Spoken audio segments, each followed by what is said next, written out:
تحریک لبیک پاکستان کے سربراہ علامہ خادم رضوی کے انتقال کے بعد ان کے بیٹے سعد رضوی کو جانشین بنانے کے فیصلے پر ناقدین کی جانب سے یہ اعتراض کیا جا رہا ہے کہ ٹی ایل پی میں درجنوں سینئر ترین علماء دین کی موجودگی کے باوجود ایک نوجوان لڑکے کو جماعت کا سربراہ بنا دینا کیا کوئی دانشمندانہ فیصلہ ہے، خصوصاً جب یہ الزام بھی لگایا جا رہا ہے کہ تحریک لبیک بھی دیگر سیاسی جماعتوں کی طرح موروثی سیاست کے راستے پر گامزن ہو گئی ہے۔ یاد رہے کہ ٹی ایل پی کی مرکزی شورا نے علامہ خادم رضوی کے انتقال کے بعد ان کے 35 سالہ دھیمے مزاج بیٹے سعد رضوی کو قیادت سونپی ہے۔ علامہ خادم رضوی کی نماز جنازہ سے قبل ان کے بیٹے حافظ سعد حسین رضوی کی نامزدگی کا باقاعدہ اعلان کیا گیا۔ وہ اس سے قبل تحریک لبیک کے مرکزی ڈپٹی سیکرٹری جنرل کے عہدے پر کام کر رہے تھے۔ علامہ خادم کے انتقال کے بعد پارٹی رہنماؤں کے ہنگامی مشاورت سے مرکزی شورا نے حافظ سعد کو نیا امیر بنانے پر اتفاق کیا۔ تاہم یہ بھی کہا جا رہا ہے کہ ثاقب رضوی کو عبوری طور پر جماعت کا سربراہ بنایا گیا ہے، جبکہ اس حوالے سے کوئی حتمی فیصلہ تحریک لبیک کی 18 رکنی مرکزی شورا جلد کرے گی۔ سعد دراصل خادم رضوی کے 2 بیٹوں میں سب سے بڑے بیٹے ہیں۔ تجزیہ کاروں کے مطابق ان کی فوری تقرری سے جماعت کا تنظیمی ڈھانچہ تو مکمل ہو گیا، لیکن ان کے لیے سب سے بڑا challenge F A T F کی پابندی کے دور میں جماعت کے سخت گیر موقف کو والد کی طرح لے کر آگے بڑھنا ہے، جن پر الزام لگایا جاتا ہے کہ وہ ہمیشہ ایجنسیوں کے کہنے پر دھرنا دیتے ہیں۔ لاہور میں خادم رضوی کے جنازے کے موقع پر ان کے بیٹے سعد رضوی نے خطاب میں اپنے والد کا مشن جاری رکھنے کے عزم کا اعادہ کیا۔ بعد ازاں بطور ٹی ایل پی امیر انہوں نے اپنے پہلے خطاب میں اعلان کیا کہ اگر فیض آباد دھرنے کے موقع پر حکومت کے ساتھ کیے جانے والے معاہدے پر عمل درآمد نہ کیا گیا تو وہ دوبارہ سڑکوں پر نکلیں گے اور حکومت کو مجبور کریں گے کہ وہ فرانس کے سفیر کو پاکستان سے فوری طور پر بے دخل کرے۔ حکومت کے معاہدے کا جو معاملہ ہے،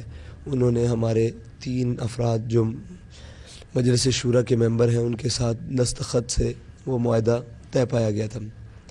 اگر کوئی حکومت اس بارے میں روگردانی کرتی ہے یا کوئی بھی معاملہ کرتی ہے تو پھر انشاءاللہ مجلس شورا کا اجلاس وقت کے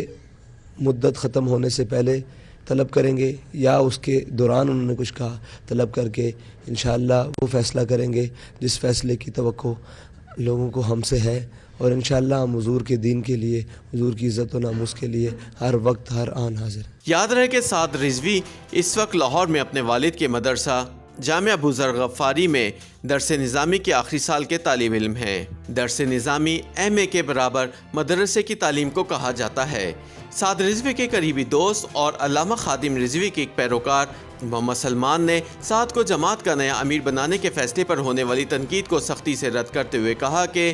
اس سے بہتر انتخاب کوئی ہو ہی نہیں سکتا، خصوصاً جب یہ فیصلہ مکمل اتفاق رائے سے ہوا۔ ان کے مطابق خادم رضوی زیادہ تر علمی کام اور تقاریر کیا کرتے تھے، جبکہ پالیسی سازی سعد دیگر رہنماؤں کی مشاورت سے کرتے تھے۔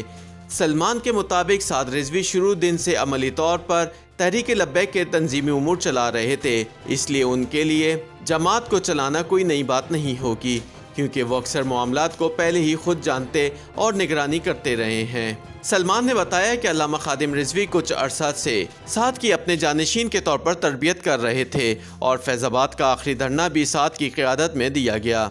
علامہ صاحب خود طبیعت خراب ہونے کے باعث صرف اس وقت دھرنے میں آئے جب حکومت سے معاہدہ اور دھرنے کے خاتمے کا اعلان کرنا تھا۔ سعد حسین رضوی کے قریبی دوستوں کے مطابق ان کا کالجز اور یونیورسٹیوں کے طلبہ سے گہرا رابطہ ہے، وہ شاعری سے خصوصی شغف رکھتے ہیں، اور سب سے اہم یہ کہ وہ جدید دور میں سوشل میڈیا کی اہمیت سے بھی خوب واقف ہیں اور فیس بک اور ٹویٹر پر اپنے ذاتی اکاؤنٹس چلاتے ہیں۔ اس بات پر کوئی شک نہیں کہ علامہ خادم رضوی نے ملک کے اکثریتی سنی العقیدہ بریلوی مکتبہ فکر کی سیاسی بیداری، اسٹریٹ پاور اور ووٹ بینک کو نئی طاقت اور سمت دی۔ یہ بات بھی واضح طور پر نظر آ رہی ہے کہ دنیا میں مسلح تحریکوں کے خلاف واضح اور ایک حد تک اجتماعی موقف کے بعد ریاست پاکستان اور اس کے خفیہ ادارے شدت پسند دیوبندی عقیدہ کے حامل جہادی اور یا دہشت گرد تنظیموں سے قدرے پرے نظر آ رہے ہیں۔ پاکستانی سیاست میں پیدا ہونے والے اس خلا کو بعض مبصرین کے مطابق سنی بریلوی عقیدہ کی جماعت تحریک لبیک پاکستان نے بہت تیزی سے پر کیا تھا،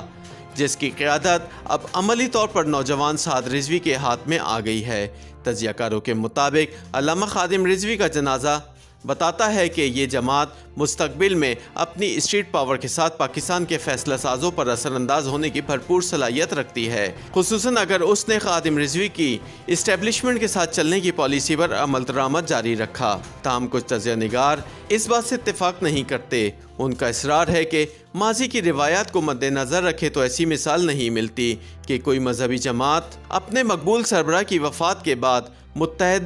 یا موثر رہ پائے۔ انہوں نے مثال دیتے ہوئے کہا کہ کراچی میں سلیم قادری کی سربراہی میں سنی تحریک بنی تھی،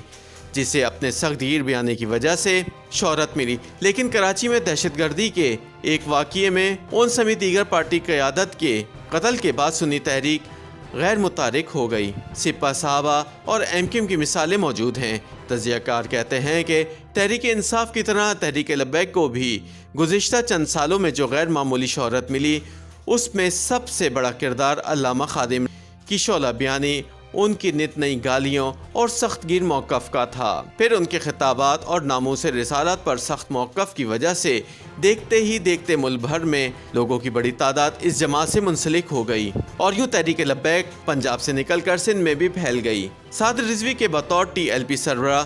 تقرری پر تنقید کرنے والے کہتے ہیں، جس طرح خادم رضوی نے آسیہ مسیح کی رہائی اور فرانس کے صدر کے بیان کے خلاف احتجاج کیا، ویسا شاید ساتھ اس لیے نہ کر پائیں کیونکہ اس کے پاس وہ کرشمہ اور شخصیت نہیں ہے جو ان کے والد کے پاس تھی۔ ان کا کہنا ہے کہ اس سطح کے لیڈرز کے انتقال کے بعد موروثی قیادت کے معاملے اور حکمت عملی میں اختلاف پر دھڑے بندیاں بھی سامنے آ سکتی ہیں۔ لیکن دوسری طرف تحریک لبیک کے رہنما حسن بٹ کا کہنا ہے کہ علامہ خادم رضوی کی وفات جماعت کے لیے بڑا نقصان ہے، لیکن یہ ایک تنظیم ہے جس کا مکمل انتظامی ڈھانچہ اور مجلس شورا موجود ہے۔ ہمارے ملک بھر میں لاکھوں کارکن ہیں جو قیادت کی کال پر لبیک کہتے ہیں، لہٰذا نئے امیر کے ساتھ ٹی ایل پی اپنے موقف اور منشور پر پہلے کی طرح ہی قائم رہے گی۔ حسن بٹ کے مطابق حافظ سعد پڑھے لکھے اور تجربہ کار ہیں۔ انہوں نے انٹر کے بعد مذہبی تعلیم حاصل کی، قرآن پاک حفظ کیا اور عالم کا کورس مکمل کر رکھا ہے۔ وہ پہلے بھی تحریک لبیک کے